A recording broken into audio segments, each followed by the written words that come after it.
पाकिस्तान और इंडिया के बीच इंडो पाक ट्रेड और उस ट्रेड में बायलैटरल टॉक्स, बायलैटरल ट्रेड का जब ख़त्म हो गई वो और उनको कट कर दिया गया, पाकिस्तान की तरफ से फ़ैसला किया गया कि अब पाकिस्तान और भारत के बीच कोई ट्रेड नहीं होगी और ताल्लुकात भी नहीं रहेंगे, तो उसके बाद पाकिस्तान की जो एक्सपोर्ट्स हैं उसमें कितना नुकसान हुआ है। पाकिस्तान को ये जो एक बायलैटरल ट्रेड थी इसको ख़त्म करने की वजह से पाकिस्तान की एक्सपोर्ट्स और इंपोर्ट्स पे क्या असर पड़ा है, जो कि इंडिया के साथ एक्सपोर्ट और इंपोर्ट पाकिस्तान की होती थी।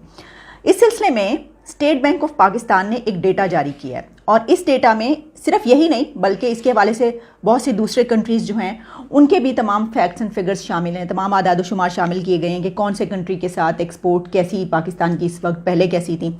लेकिन मैं इस वक्त सिर्फ इंडो पाक के हवाले से बात करूंगी। इंडिया और पाकिस्तान के बीच बायलैटरल ट्रेड जो कि पाकिस्तान की तरफ से उसको मनक़ते कर दिया गया, ख़त्म किया गया एक कश्मीर पॉइंट की वजह से कि क्योंकि कश्मीर पे हम समझौता नहीं कर सकते और कश्मीर तो हमारी शह रग है।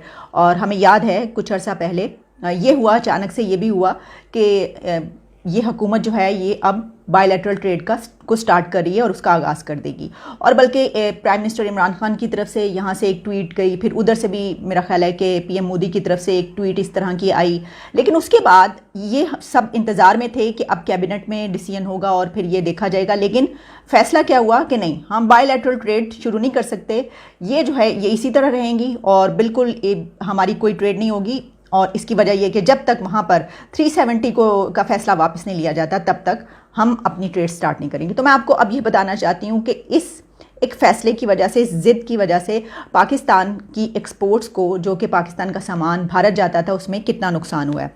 तो स्टेट बैंक का जो डेटा है वो डॉन में मुझे ये खबर मिली और मैंने कहा कि मैं ज़रूर आपके लिए ये पेश करूँ कि as per data released by state bank of Pakistan the exports dipped to $0.099 million from $1.035 million। यानी एक कहा गया है कि Pakistan export to India dipped 90.4% after suspension of trade ties between India and Pakistan.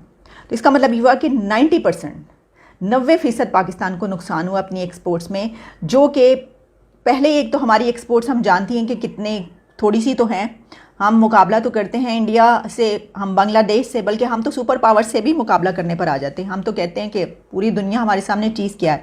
लेकिन ये इस वक्त जो हम बात कर रहे हैं कि पाकिस्तान के ये जो एक बायलैटरल ट्रेड को ख़त्म किया गया भारत और पाकिस्तान के बीच, उसकी वजह से पाकिस्तान की एक्सपोर्ट को 90.4% जो हैं वो कम हुई हैं और नुकसान हुआ है। इसी तरीके से हम इंपोर्ट्स की अगर बात कर लें तो imports from India also sank to 14.9% और वो जो हैं वो पहले 49% कुछ होती थी और अब 42.582% इस तरीके से हो रही हैं। उसमें काफ़ी कम जो है वो फ़र्क है।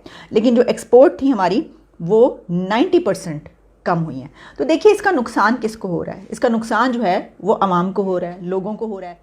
इस वक्त जो सिचुएशन है पाकिस्तान की आवाम की कि डॉलर आसमान को छू रहा है और उसी तरीके से इन्फ्लेशन भी आसमान को छू रही है। गैस के लिए आप ये कह रहे हैं, इस वक्त इस मुल्क के लोगों की सिचुएशन ये है कि डॉलर आसमान को छू रहा है, इन्फ्लेशन आसमान को छू रही है, हर चीज़ इतनी महंगी हो चुकी है जो कि एक आम आदमी की ख़रीद से बाहर हो चुकी है।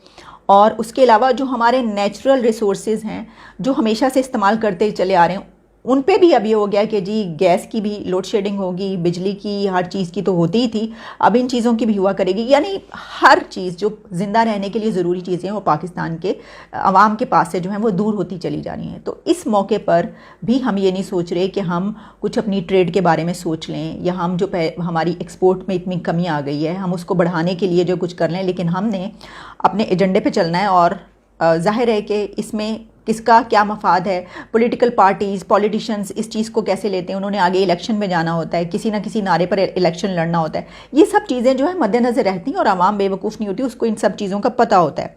लेकिन इसके साथ एक और ख़बर है और वो ख़बर भी कुछ बम की तरह ही जो है वो सर पर गिरने वाली है। आलमी बैंक का जो डेटा है उसके हवाले से बताया गया है, क्योंकि ये बताया भी जो पाकिस्तान के आलमी बैंक के कंट्री डायरेक्टर हैं नाजी बिन हुसैन जियो ने ये खबर शाया की है और वियतनाम आप जानते हैं वियतनाम एक पाकिस्तान से छोटा कंट्री है, उसकी पॉपुलेशन आई थिंक 9-10 करोड़ के करीब है, पाकिस्तान से आधी पॉपुलेशन है, पाकिस्तान की 23-24 करोड़ हो चुकी है। लेकिन इसके बावजूद वियतनाम का इंटरनेशनल एक्सपोर्ट्स में जो हिस्सा है वो पाकिस्तान से बढ़ गया है। यानी पाकिस्तान का जो इंटरनेशनल एक्सपोर्ट्स में जो अपना कंट्रीब्यूशन डालता था, जो उसका हिस्सा बनता था डॉलर्स में, वियतनाम का पाकिस्तान से भी बढ़ गया है। यानी पाकिस्तान अब वियतनाम से भी पीछे रह गया। बिन हुसैन ने ये बात कही और उन्होंने सोशल मीडिया पर इस हवाले से डिटेल्स लिखी हैं और उन्होंने ये कहा है कि इन लास्ट 2 डेकेड्स यानी कि पिछले 20 सालों में 20 ईयर्स आप पिछले देख लें तो इसमें पाकिस्तान की जीडीपी में जो इसकी एक्सपोर्ट्स हैं इस कंट्री का, उसका हिस्सा बहुत कम हो गया है, कंट्रीब्यूशन बहुत कम हो गया है।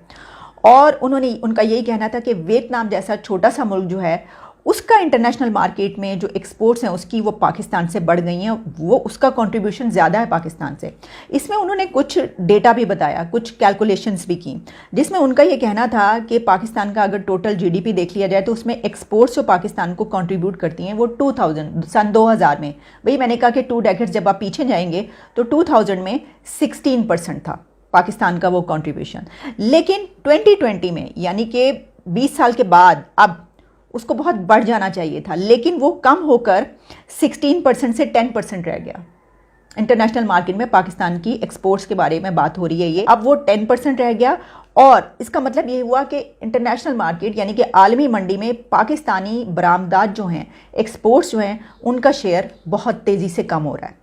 और साथ में उन्होंने ये भी बताया कि 2000 में, सन 2000 में दुनिया भर में $10,000 ऑन एवरी $10,000 एक्सपोर्ट्स जो हुआ करती थी उसमें पाकिस्तान का हिस्सा $13 होता था, $13 ऑन एवरी $10,000।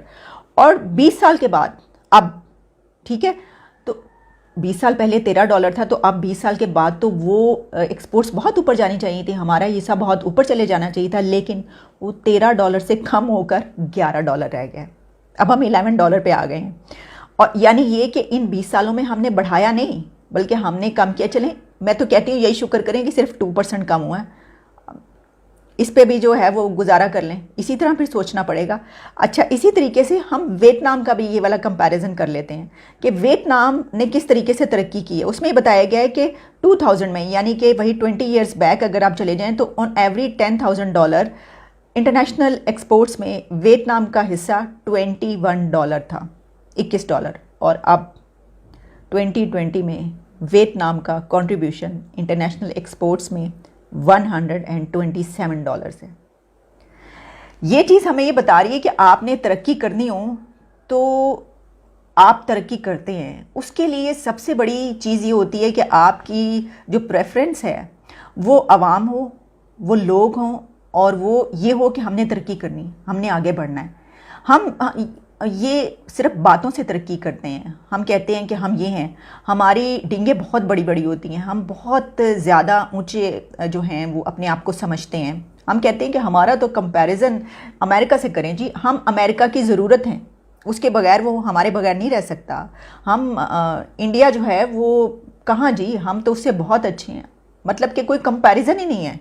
इंडिया की और पाकिस्तानी की इकॉनमी का कोई कंपैरिजन ही नहीं है, बल्कि पाकिस्तान की और बांग्लादेश की इकॉनमी का तो सिरे से कोई कंपैरिजन नहीं है।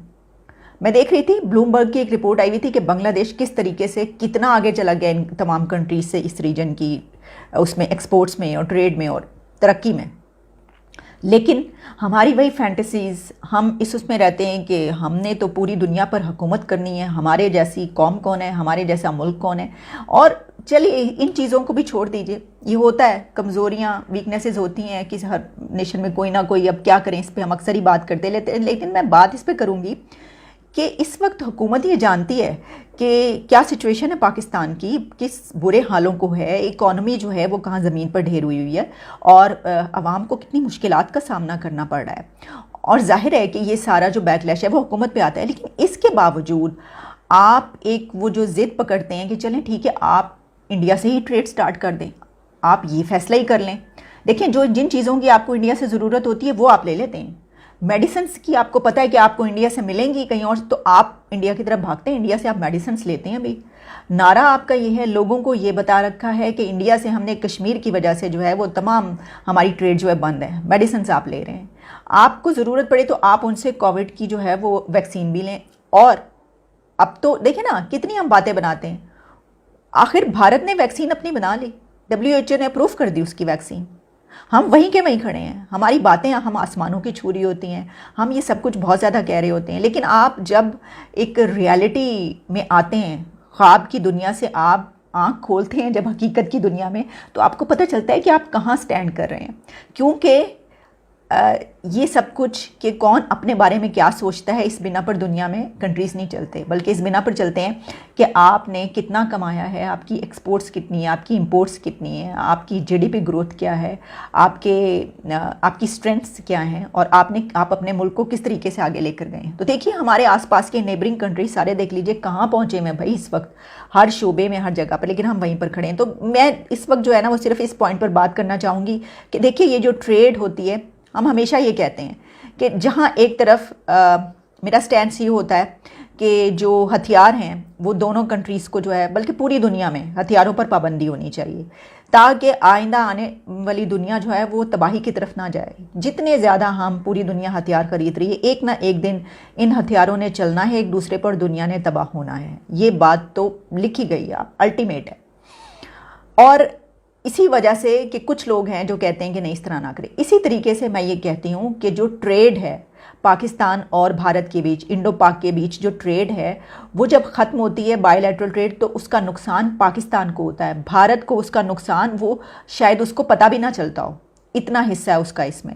पाकिस्तान को इससे नुकसान होता है, चीज़ें आना बंद हो जाती हैं, एक्सपेंसिव हो जाती हैं। इतनी महंगाई में जब आप दूसरी जगहों से वो करवाएंगे, चीज़ें मंगवाएंगे, तो जाहिर है कि आपको बहुत उसके ऊपर महंगी पड़ेंगी वो, और उसमें जो है एक्सपेंसिव बिकेंगी, सब कुछ होगा, इन्फ्लेशन बढ़ेगी। लेकिन इसके बावजूद हम सिर्फ अपने कुछ पर्सनल एजेंडाज़ की वजह से जो है हम ये कहते हैं कि नहीं हमने ये काम नहीं करना, हालांकि हम अपने लिए अपने पर्सनल चॉइसेस पे सब काम कर रहे होते हैं, लेकिन लोगों की तरफ कोई नहीं देखता, आवाम की तरफ कोई नहीं देखता। तो मेरा ख्याल है इस हुकूमत को एक मरतबा फिर सोचना चाहिए कि ये जो बायलैटरल ट्रेड है, इसकी वजह से बहुत सारी चीज़ें ऐसी हैं पाकिस्तान को जो कि सस्ती कीमत पर मिल जाती हैं और दूसरी जगहों से नहीं आती, इंडिया से आ जाती हैं। तो इसकी तरफ ध्यान देना चाहिए।